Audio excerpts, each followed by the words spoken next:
Hi, my name is Gina Kim, and welcome to my art studio. A lot of people ask me, how do you do your backgrounds? And when I hear that question, it's essentially asking, how do you do your watercolor washes? Washes are the initial layer where pigment and water mingles together to really set the stage for your end product.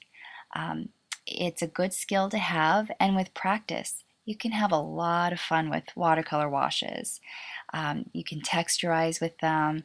It is the supporting cast, I think, sets the tone of the rest of the painting.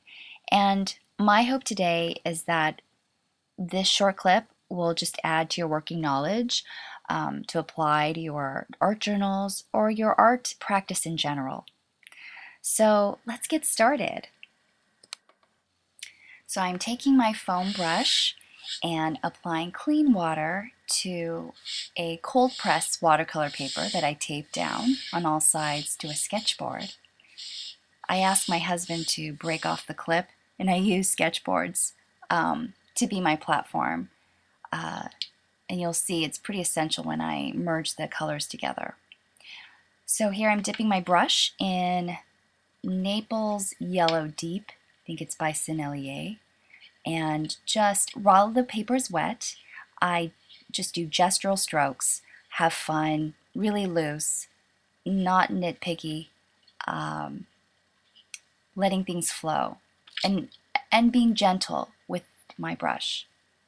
Then I get a different, this is key, a different brush to pick up more pinks, reds, and purples. And that's permanent rose, rose violet, and a little bit of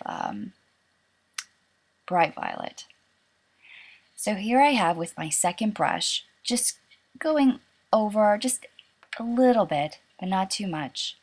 And then I'm deepening the value here, adding some bright violet on the bottom and really just leaving the yellow sections alone.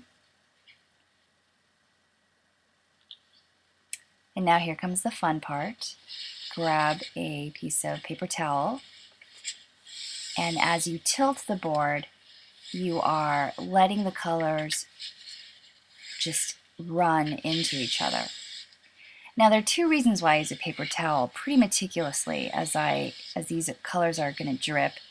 One is we're renting this property and I don't want any pigment to get on the carpet. The other is you really want to have a clean tactic, a clean approach. You don't want the color to dry and then these wet spots to pull back into your image. That would be dreadful. So right now this is looking good. Here I have a brush. A damp brush is key, and while things are still wet, I kind of coax that little pocket of paper to be covered. And what helps is, gravity is your friend. I know for most women, gravity is not your friend, but in watercolor, gravity, use it. Tilt your board here or there, and just let the pigments essentially paint itself. Now right now, this feels really good to me.